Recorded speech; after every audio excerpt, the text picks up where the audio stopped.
Okay, thank you for joining for our roofing estimating class.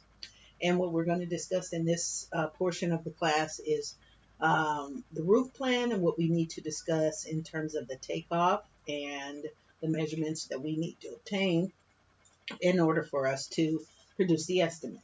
So the roof plan, of course, is where our roof finish is applied.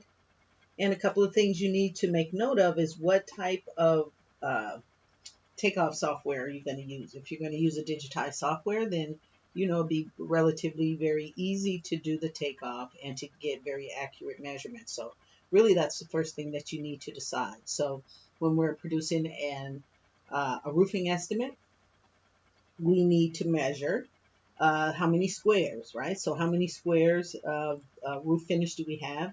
And we need to take particular notice of any of the section views that they show us because chances are the roof finish is going to go up the wall. So we need to determine how many, the vertical height of that wall. And so that's why they give us the section view that we're looking at right now, 1 over a 425. So we'll look at that.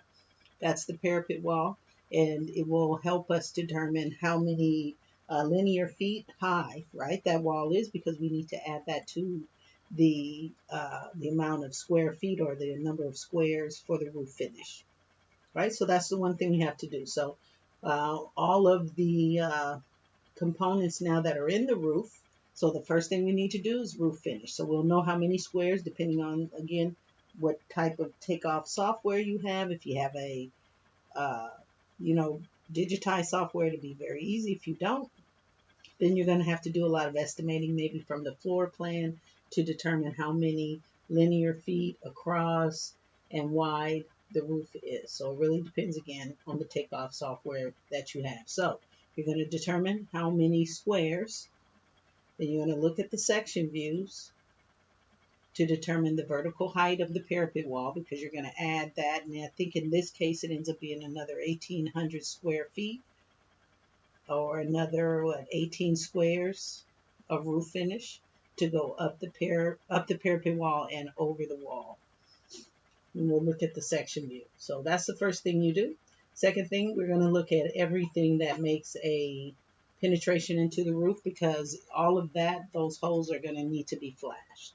And so what we typically do for the estimate is determine how many linear feet or the perimeter of each of the mechanical units. That's one thing we do is, so that's for the flashing, for the roof curb, so that kind of gives us maybe a little more than what we need, but for each of the pieces of mechanical equipment, we're going to measure how many linear feet. Even for the exhaust fans, even though it's circular, we're going to measure the perimeter. One thing we're also going to do is determine the area of the openings for the mechanical equipment because we're going to deduct that from the total area of the roof finish.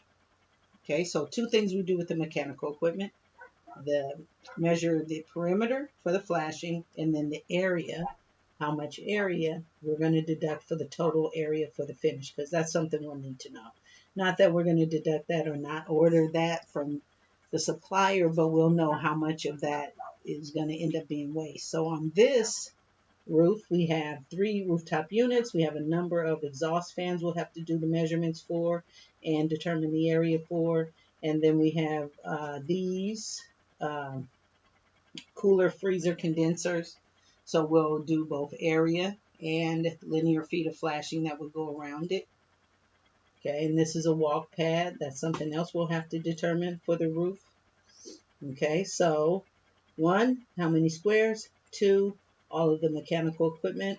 First thing we do is for flashing, the perimeter, and then determine the area for everything mechanical. And then when we see the venter roots or the pipe penetrations, then we just need to know how many, what's the diameter of each kind, because that flashing, you just need to know the diameter and how many. So I'll know that in this case I have 2 3-inch pipe flashings because that's how they come.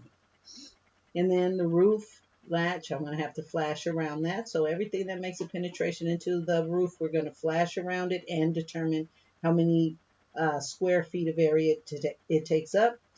Roof drains, same thing, flashing. area, and if there are any gutters and downspouts. That's pretty much the last thing we're going to determine, gutters and downspouts. But in this case, there are none because we have the internal roof drain that all of the water goes down internally through the building. So we don't have exterior gutters, but if we did, then we'd have to measure how many linear feet of the gutter and then count the number of downspouts.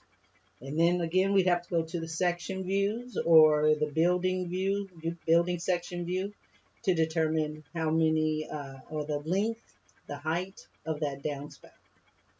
Okay, so this is just an addition to what you'll be learning in the class, just to back up from what we'll be going over directly in class. But to do a roofing takeoff is just as simple as that. How many squares?